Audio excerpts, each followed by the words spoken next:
The much-anticipated return of Jake Oettinger brought stability back in between the pipes for the Dallas Stars, and that lasted about 24 hours because Scott Wedgewood now has an injury. The All-Star break can't come quick enough. Let's jump into it next on Locked On Stars.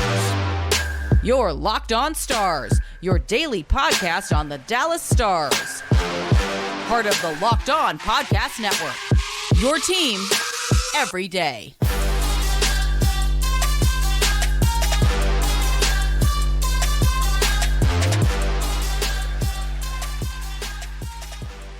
Howdy, Stars fans, and welcome back to another episode of Locked On Stars, part of the Locked On Podcast Network, your team every single day. It's a pleasure to be with you. I'm Joey Erickson, former producer of 105 Through the Fan and play-by-play voice of the Chippewa Steel. Please be sure to subscribe. We are free and available wherever you get your podcast and on YouTube. And as always, thank you so much for making us a part of your day and making us your first listen. Just when you thought the Dallas Stars were going to get back on track, they were going to be fully healthy in net for the first time in over a month, the hockey god said, not so fast, Stars fans. Scott Wedgewood goes down with a lower body injury. He's forced to exit the game on Saturday against the Blackhawks.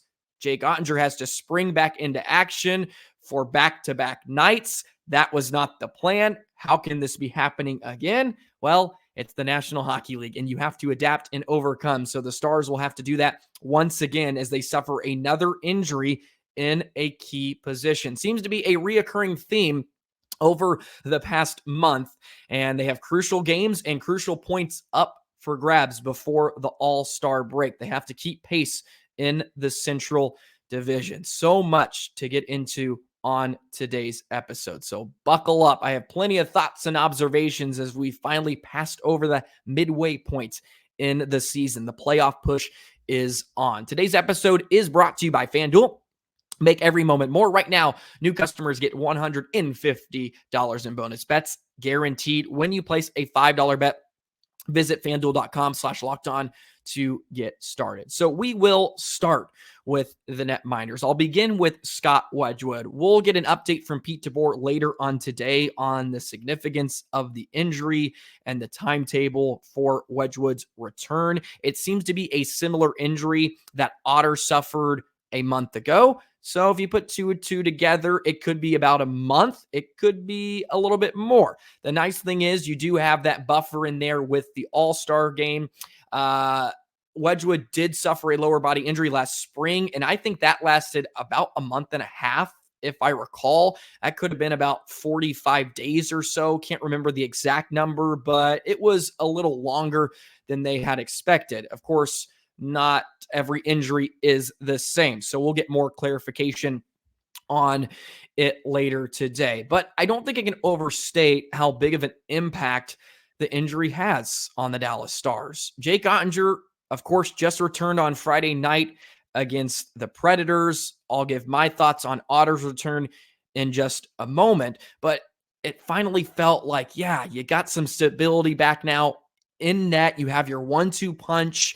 Both of these goalies have gave you some really good efforts this season, but Wedgewood was being used a lot, like he was the most busiest goaltender in the National Hockey League in the absence of Jake Oettinger. I believe he started in 12 or 13 straight games because Pete DeBoer wanted to get the most out of them, and he did a wonderful job. I mean, he stepped up. You cannot ask Wedgewood to do any more than what he had done over the past month. He had won you some games. He wasn't sharp in some of them, but look, he's going to have some stinkers. And frankly, the Stars should have been able to bail him out a bit more, especially with the quality of opponents they were playing in the last 10 games. They weren't playing a ton of top 5 teams in the NHL, so to speak. And the numbers are very similar between Otter and Wedgewood. If you look at the overall picture of them, they've both played at least 20 games. Otter's had 23, but they each have 12 wins. Save percentage, .897 for Wedgewood, .902 for Otter. 3.03 goals against average for Wedgewood, 2.96 for Otter. So there's not like this huge distinction. They've both been very similar this season. I thought Wedgewood has kept the Stars in almost every game that he's played this season. And we should applaud him for his effort. And the gut punch about this thing is he was finally going to get some rest with Otter returning. They were going to be able to use Otter a lot. They are going to have to now, probably more than they had expected, with Otter just returning from kind of a significant injury. If I could say that. I don't think that's too much of a stretch. He was out for a month, and you have to trust your body once again to do what you would like on an every night basis now.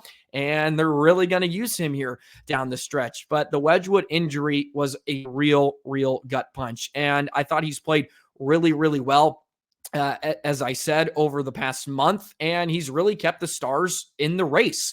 I mean, they're still third place in the Central Division, and Wedgewood has been a huge part of it. So now they have to deal without him here for the foreseeable future, and that definitely stinks. So we'll probably see Matt Murray get called back up. He did have a start during that stretch of Wedgewood's renaissance, and he got a shutout, albeit against a Minnesota team that had practically given up. But either way, a shutout is a shutout at the National Hockey League level. So Matt Murray, I'm sure, will be recalled, and we'll see a few appearances from him. But you have a lot of crucial games coming up here before the All-Star break. You have 7 remaining, and you're playing some very good teams. And these are valuable points if you want to keep up in the Central Division race. The nice thing is, and the silver lining is, Jake Oettinger has returned. I thought he looked really sharp on Friday against Nashville.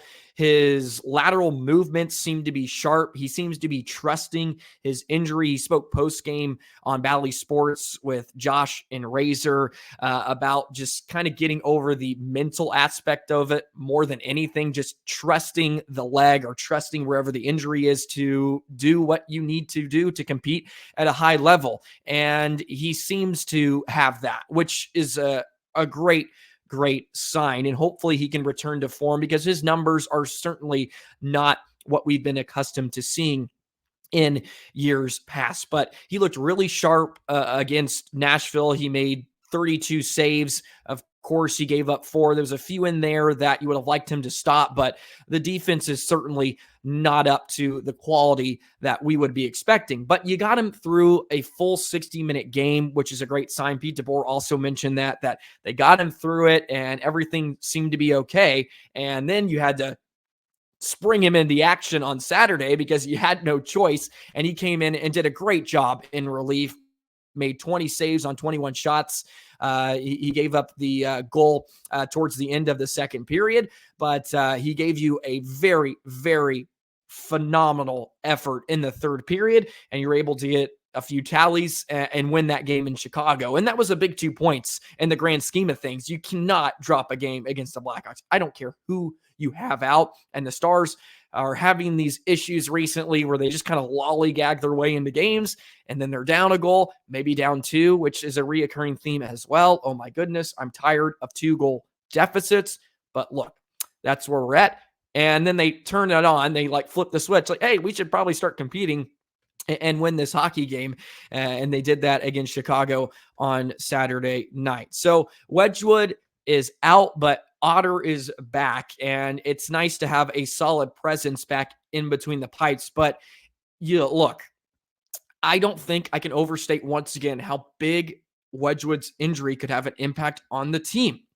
Otter needs a few days off every once in a while. That's just the nature of the modern goaltender. It is too stressful of a position with the amount of shots you're taking on an every night basis, the amount of pressure and physical really strength you're putting on your body each night. It's a lot. And Otter started 63 games last season, and that's just a bit too much. And you want to have him fresh for the playoffs, right? That has been the constant talking point throughout the season, revolving around Otter from this coaching staff. They want to have him fresh when it matters most. So hopefully they don't have to ride him too much here in the next month or so. Otherwise, we're going to repeat what we did last season. But at the same time, I understand how valuable each game is and how valuable each point is, because Pete DeBoer also has stated his number one priority is getting the best possible playoff spot. And you would think that the best chance you have of getting a 1 seed, or at least winning the Central Division, is playing Jake Oettinger on most nights. So we'll see how they play this, especially because Otter has been on his butt, so to speak, not on his butt, but he's been not playing hockey games for about a month, and they want to be very cautious with him. So do we see Matt Murray get a few spot starts here and there? I would not be opposed to that. They can win with Matt Murray. They've been winning without great goaltending and defense anyways the past month, to be completely honest. They've outscored a lot of their problems. They're second in the National Hockey League in terms of goals per game. We can be completely honest. It hasn't been their shutdown attitude taking opposing offenses away doing it this season. They're outscoring a ton of their issues, but with Otter returning and having Wedgewood and the tandem there, you were hoping, okay, maybe they can start to tighten up here. Miro's going to come back soon, hopefully, and they're ready to go once again. But no, that's not how it works. So they're going to have to deal with another key injury in a key spot. And I hate to put it this way, but, you know, it wouldn't be the worst if it was like Radek Faksa or Ty Dellandrea, because it's a depth forward piece, so to speak. And I hate saying that because Faksa is very valuable. I like Dellandrea too when he comes in and plays. He's very effective. And the fourth line has been great in general. But the Stars have some breathing room in their forward depth. Not so much at the goaltending position. So it certainly hurts. And you're down a number one defenseman, arguably your number one player as well. So it's never going to be easy for the Dallas Stars, I guess, this season. So they're going to have to weather this storm. But you do have the All-Star break here in just a few weeks. Man, can we just get to the All-Star break and pick up a few wins on the way? A crucial stretch ending January for the Dallas Stars. Let's look ahead to some of those matchups, and maybe we can find a few wins in there for the Dallas Stars, and they can keep pace in the Central Division, more importantly. Let's do that in just a moment. Today's episode of Locked On Stars is brought to you by FanDuel. The NFL playoffs are here, ladies and gentlemen, and it's time to get in on the action with FanDuel, America's #1 sports book. Right now, new customers get $150 in bonus bets guaranteed when you place a $5 bet. That's $150 in bonus bets, win or lose. Speaking of losing, what an embarrassing effort from the Dallas Cowboys yesterday against the Green Bay Packers. What do you expect? The Dallas Cowboys always seem to falter when it matters most. At least the Dallas Stars seem to overachieve when they get into the postseason. Well, you may not be able to bet on the Dallas Cowboys anymore, but there's a few other teams that are still in the action, so go ahead and give FanDuel a try. It is phenomenal. The app is so easy to use. They have live same-game parlays. You can find bets in the new Explore tabs. They also have a parlay hub. It's the best way to find popular parlays, and there is so many more options as well. So go ahead and try FanDuel. Make a little money while you're watching the NFL playoffs this season. So visit FanDuel.com/lockedon and make your first bet a layup. FanDuel, official partner of the NFL.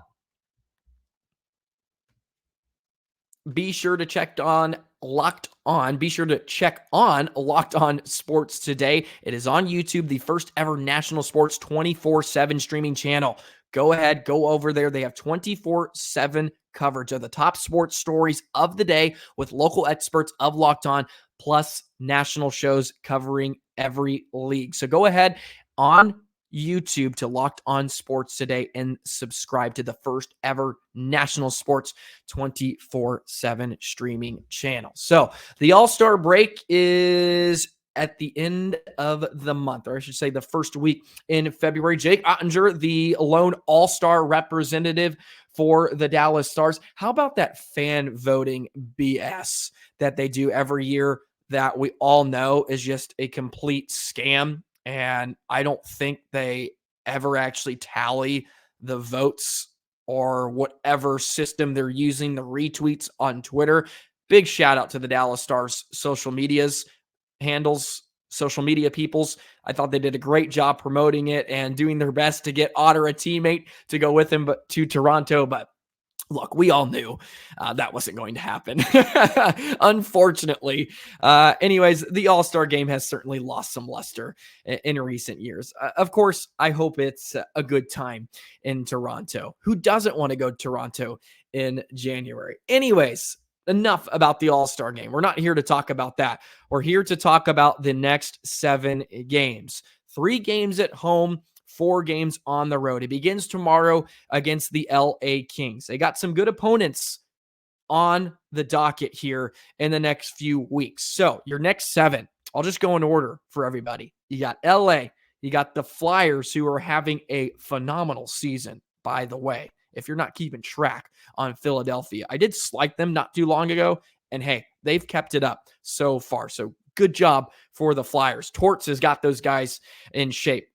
New Jersey, disappointing season so far, but we know the talent. They can beat you on any given day. You got the New York Islanders. You got the Red Wings, who look to be without Patrick Kane now. Who knows how that's going to be? And you got Anaheim and Washington. So those are your next 7 games, and these are a crucial 14 points. I spoke at nauseum the last few weeks, if you're an everyday or you've heard me talk about it, the last 10-game stretch that the Stars had, and it wasn't very pretty. They went like 5-4-1. It was honestly not as rewarding as it should have been with some of the quality of opponents they had coming, and you had 7, or what was it? I think 6 of those games at home, and they threw up some duds in those ones, unfortunately. But you can rewrite the ship here if you take 75% of these points here in the next 7 games. I think this All-Star break is going to be so crucial for the Stars. They just need a reset. It feels like they need some time to just chill out, deal with some of these internal issues, these injuries that keep popping up every once in a while, and get back to fully healthy and ready for this playoff push. But you have some very, very high quality teams. LA is a great team. I mean, and that's the understatement of the year. They've been playing really, really well. The Flyers are a good young team. New Jersey with Hughes and company. I mean, they have some real lethal snipers on that one. But you also have Detroit, which is certainly playing better, but a team you've handled well in the past. New York is kind of a spitting image of yourself, it feels like, in the past few seasons, where they want to play defense, even though the Stars, I guess, are lighting the lamp at an alarming rate this season. So maybe you're not a spitting image, but they were 2 very similar style teams over the past 5 years. You got Anaheim, which the Stars, of course, seem to have fits with some of these teams they shouldn't. But look, the Dallas Stars are going to make it interesting. And then you have Washington. But it just feels like if you could take 10 out of the 14 points here, you have Jake Oettinger, which is the biggest factor. You have the best goaltender in the majority of these games. Use it to your advantage. Yes, you are without Miro Heiskanen, and I know the defense is not up to par. That is the understatement of this season. Something needs to change, but they've done okay without Miro. Of course, it's looked ugly at some times, but it hasn't looked as, I would say, disastrous on some occasions as you would think, because even with Miro in the lineup, they have struggled this year, but they're getting some decent efforts. I thought Niels Lundqvist has really stepped up and actually been a bright spot here as of as of late, and they certainly need it. He's been able to chip in offensively here a bit too. He now is up to 13 points on the season. Hanley continues to just kind of be that zero-sum player, never too high, never too low, does his job. Harley continues to emerge as the second best defenseman. He's kind of closing that gap with Miro Heiskanen, which I love. But the Stars, they're going to have to, I feel like, outscore their problems here for the foreseeable future until they get some help at the deadline. I mean, they need another right shot defenseman. They just need another body in there to just help stabilize the back end.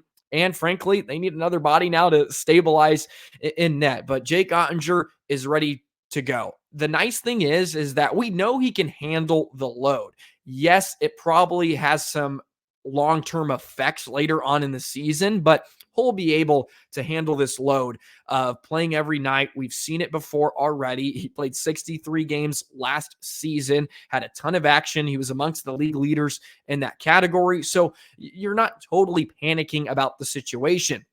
I'll put it this way. I feel much better about having just Jake Oettinger, so to speak, as your guy than Scott Wedgewood. Even though their numbers are eerily similar, I'm going to take Otter, of course, every single day of the week.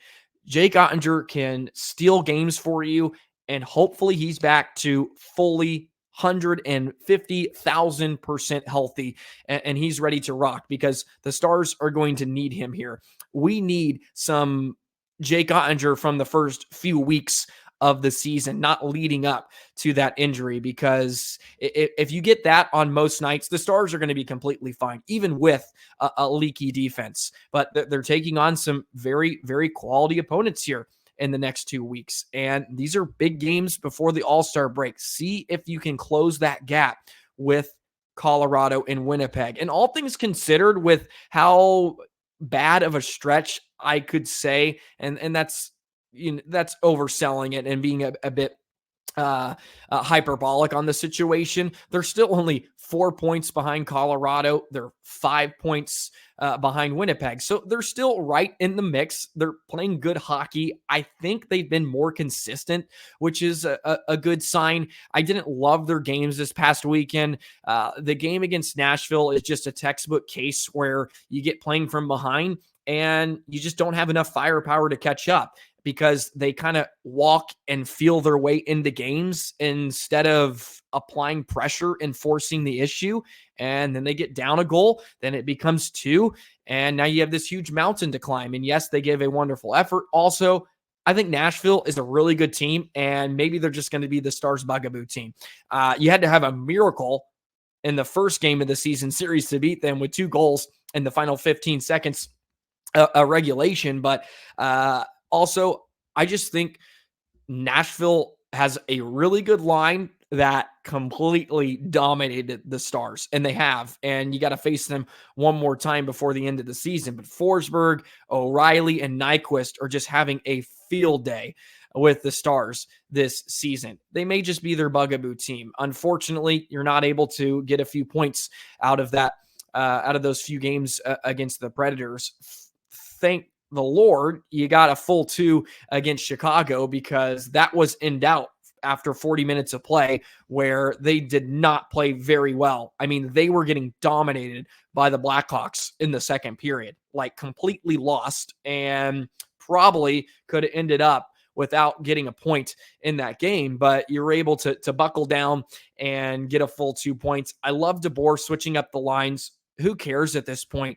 Rattle some cages, so to speak. See if you can get some production from other guys. He goes with the all 5 forwards on the power play. Great decision there. It ends up paying off. I think Pete DeBoer just presses the right buttons. He did not do that like at all last season. I don't remember a single game when the Stars had more trios than what we've seen this season. It was pretty steady, the lineup that DeBoer went out with on a nightly basis, and he's not afraid to mix it up this year, which I love. I've said my piece, so to speak, on the Dellandrea, not the Dellandrea line, excuse me, Ben Johnston and Dodonov. I spoke about that a few weeks ago on really how it's not been very effective at all this season. I think they only have about 10 5-on-5 goals this season, and that's just a few more than the fourth line for the Stars. It just really hasn't been a very effective line this season as much as it was a year ago. They probably need to think about shuffling that around. And I think DeBoer is certainly taking that into consideration, and he is making some changes, which I'm not mad about at all. When you're in a funk, you got to change something. You can't keep doing the same thing. So I do appreciate Pete DeBoer acknowledging that things aren't going the right way, and they're trying to find some answers in different spots because as I've said so many times over this last month too, teams do not care or feel sorry for you that you have injuries, because at this point in the season, everybody's dealing with it. And we know the overarching theme, the core problem with the Dallas Stars, but they just can't really deal with that right now because it has to be an external solution. They just can't deal with it until they make a move. So you got to find a way to win games with the personnel you have. And this big stretch coming up before the All-Star break is very, very crucial. Okay, let's take a little more in-depth look at this Central Division race and how it's all shaping up, and if the Stars can jump their way back into the conversation in just a moment. Today's episode of Locked On Stars is brought to you by Game Time. Game Time is obsessed with getting you tickets and giving you the peace of mind when you make your purchase. Game Time is so phenomenal, Stars fans. You've heard me talk about it so much. You want to go to a Stars game this week. You want to go to a Stars game next week. You want to go to the NFL playoff game. You want to go to a theater, you want to go see a comedy show, you name it, Game Time has it. You can see the view from your seat before you buy, so you don't have to worry about getting obstructions. That's all happened to us before, and man, does that grind your gears. You also get all-in prices, which show the total up front. You can buy tickets with 2 taps. Game Time is the place to go. Take the guesswork out of buying tickets with Game Time. Download the Game Time app, create an account, and use code LOCKEDON for $20 off your first purchase. Terms apply. Again, create an account and redeem code LOCKEDON, locked on, for $20 off. Download Game Time today. Last minute tickets, lowest priced, guaranteed. So the Dallas Stars have some ground to make up in the Central Division, and it seems like every other day that gap continues to widen because, well, the other teams do not want to lose, it feels like. And that can be very, very frustrating when you look up and you're like, oh, Colorado won again. We won, but Winnipeg won again. And that just seems to be how it goes. But it's really interesting also because as much as I feel like I sit here and am grossing about the Stars and all their issues and woe is me, so to speak, this team is not playing up to their potential. They're top 10 within the NHL, and the 2 opponents that they're trying to track down in the Central Division are within the top 10, or also within the top 5. Colorado at 4 and Winnipeg in second. So look, the Stars have some very, very good teams to track down. And as I mentioned, they have 55 points in 42 games this season as we've crossed the midway point. 25, 12, and 5 this season. Just 4 points behind Colorado, and they're 5 points behind Winnipeg. And that's pretty remarkable too, because in the last 10, Winnipeg is 8-1-1. Colorado is 8-1-1. At one point, I think Colorado had won 5 straight. Winnipeg had won 8 straight. So even with the turmoil, so to speak, and the injuries that the Stars are dealing with, they're still right in striking distance, which is all you can ask for down the stretch. Their schedule is not the easiest moving forward. It was the lightest it was going to get in this past few weeks, but sometimes I think the Stars always seem to play their best against better opponents. They play down to some of the so-called we should walk out of here with a win games, like we should have no issues. But as I say all the time too, look, they get paid to play the game too. It's never a cakewalk, especially for the Stars this season with the amount of comeback wins they've had to have and the amount of leads they've given up. It's been a roller coaster this year within each game, which I think shaves life off my years. Shaves years off my life, I should say, completely backwards. I'm sure many of you can concur with that. The Stars are really good on the road too. So they do have 4 out of their next 7 away from the AAC. They continue to be real dominant, 12-4-3. They're 13-8.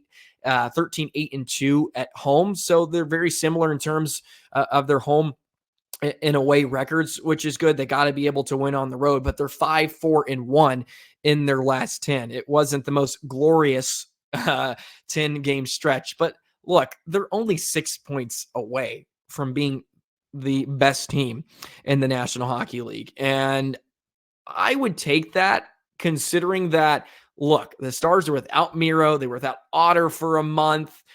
And they're 6 points out of being from top of the league. And we can all agree that this team is nowhere near a Stanley Cup favorite. I think so. Like, I think we can be completely honest. I don't think they can win a Stanley Cup with this group they have now. If they make some changes, I would reevaluate that statement, but I wouldn't consider them a Stanley Cup favorite when you have Vancouver out there that's playing really well, but they don't have a ton of experience. Winnipeg is really good. They have a netminder that's superb. I don't know if they have the firepower when it comes to playoff. Boston and Colorado, of course, I would put up there. Colorado just is hungry this season. And you have a list of other teams. I mean, Vegas, who's been in a really, really bad rut recently, is finally showing some signs of vulnerability. But at the end of the year, if they get in the dance, who knows what can happen. So I think it's shaping up to be a fun race. And for how much I feel like I'm critical, and as someone that, you know, observes and speaks on this team every single day, it becomes harder to, I guess, see the bright spots, so to speak. You kind of get bogged down in all the negativity and, this was bad. He was terrible tonight. What a terrible play. What are we doing? Those kind of notions on a day-to-day basis, where when you kind of step back and you look at other teams, like, okay, yeah, they're having struggles too. That's considered a Stanley Cup favorite.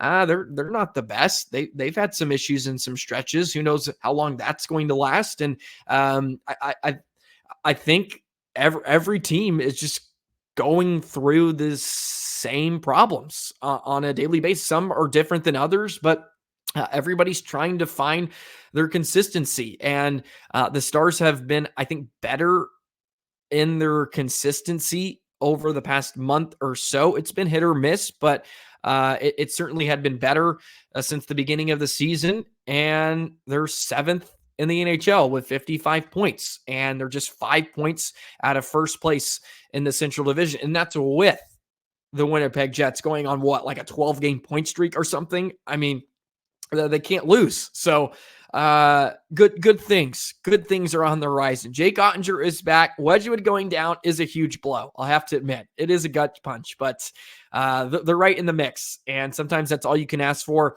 And the offense is going crazy. So let's keep that up. If you have to outscore your problems, let's do that for now. Let's get some help. And then they can find that healthy balance. And that's what all teams are trying to find, certainly. So that wraps up today's episode of Locked On Stars. I feel like I went a touch longer today, but just so many things that I have rolling around in this brain, because the last weekend, every time I'm on a road trip and I'm not able to watch the games on a weekend, something horrific happens. Something horrific seems to be happening when I'm not fully attentive to the Stars. So if they could stop doing that, and I have to return from the game I'm covering to some very, very upsetting news about a netminder, that would be great. That would be great. But the Stars want to make it interesting and be dramatic. Thank you as always. Please sure to like, comment, subscribe, put that notification bell on. Never miss an episode of Locked On Stars. Appreciate all the love and support as always and the engagement. It goes a long way. Let's go ahead. Have a wonderful second half of the season. We'll see you tomorrow. We'll preview the LA Kings and we'll have some more for you. Maybe an update on Scott Wedgewood. Have a wonderful Monday and we'll see you tomorrow. So long, Stars fans.